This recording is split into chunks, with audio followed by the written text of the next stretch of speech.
Insurance is only for risk coverage. Risk coverage, ये कोई किसी प्रॉफिट मेकिंग के लिए नहीं है। हाय एवरीवन, जय हिंद, जय भारत, जय माता दी। This is chief engineer Praneet Mehta. Welcome to my YouTube channel merchant navy decoded. मेरे साथ है राजीव कौशिक सर। आज हम बात करने वाले एक बहुत इंपॉर्टेंट टॉपिक के बारे में, that is term insurance. This is a part of our insurance series.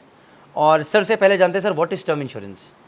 जैसा कि हम पिछले वीडियो में हम कह भी चुके हैं, this is the cheapest life insurance available in the market, जिसमें बहुत ज़्यादा सम इंश्योर्ड किया जा सकता है और बहुत छोटे प्रीमियम के साथ। जिस तरह से कार का होता है कि हर साल अगर कार को डैमेज नहीं हुआ तो वो इंश्योरेंस लैप्स कर जाता है, कुछ पैसा तो नहीं मिलता। इसी तरह से टर्म इंश्योरेंस में कुछ वापस नहीं मिलता। If a person is hale and hearty is okay. If suppose a person dies due to lot of reasons which we can discuss, then his beneficiaries will get the amount which is he is covered for. Okay, तो putting it across in simple way sir, कि suppose कीजिए जैसे मैंने अपनी एक term insurance करी, हर साल मैं इंश्योरेंस कंपनी को कुछ पैसे दूंगा, राइट सर?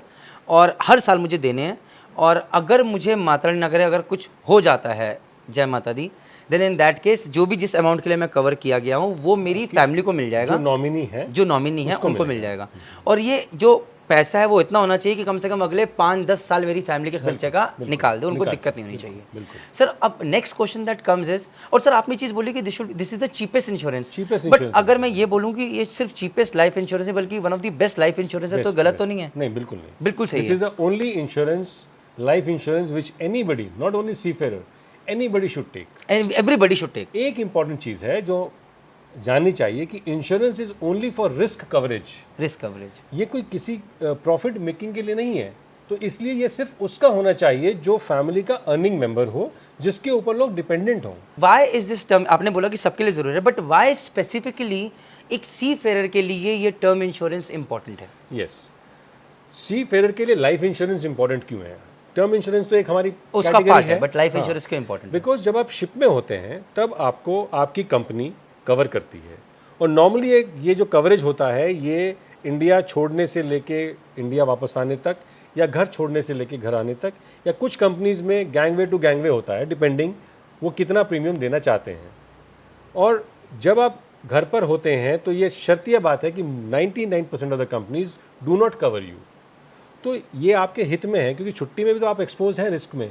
उसी समय तो आप एक्सीडेंट कर सकते हैं, आप गाड़ी से जा रहे हैं, बस से जा रहे हैं, प्लेन से जा रहे हैं, या हेल्थ प्रॉब्लम्स हो सकते हैं। तो इन सारी चीज़ों के लिए टर्म इंश्योरेंस आपको, हेल्थ से भी अगर रिलेटेड कोई बीमारी से डेथ हुई है तो उसका भी पेमेंट करेगा है। Okay, great sir.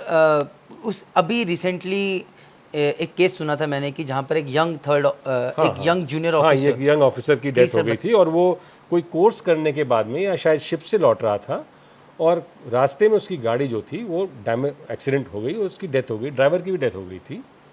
And he was very junior officer. I think first time he was going on ship, or first time he had been on ship, और उसकी शादी भी हो चुकी थी। So naturally the family even today does not have full support.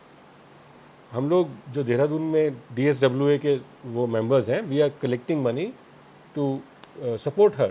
तो अगर उसने जाने के पहले ही या उस समय अपना एक टर्म इंश्योरेंस करा लिया होता जिसकी 1 करोड़ का premium would have hardly been 3,000-4,000 rupees, तो उसकी फैमिली को कोई प्रॉब्लम नहीं होती। गाइज ये एक जेन्युइन जो अभी रिसेंटली हमने अभी थोड़ा टाइम पहले ही देखा है, ये फेस किया है, जिसने मुझे भी झंझोड़ के रख दिया है।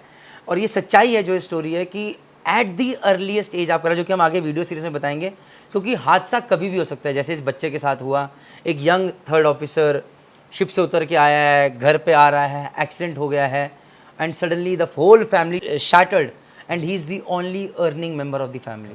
सो प्लीज़ मत वेट कीजिए, ये अगली जो आगे वीडियोस निकलेंगे उनको देखिए और अपना टर्म इंश्योरेंस ASAP कराइए। बिल्कुल sir. Even yes sir, even sir when we are on ship, तो सर मुझे नहीं लगता कि हम इतने 1 करोड़ या 2 करोड़ के सम के लिए कवर्ड होते। सपोज मैं शिप पे हूँ और मेरा कोई टर्म इंश्योरेंस मुझे अपना याद है, जो हमारे टर्म्स ऑफ कॉन्ट्रैक्ट में लिखा होता था, I think it used to be for complete death under legal circumstances.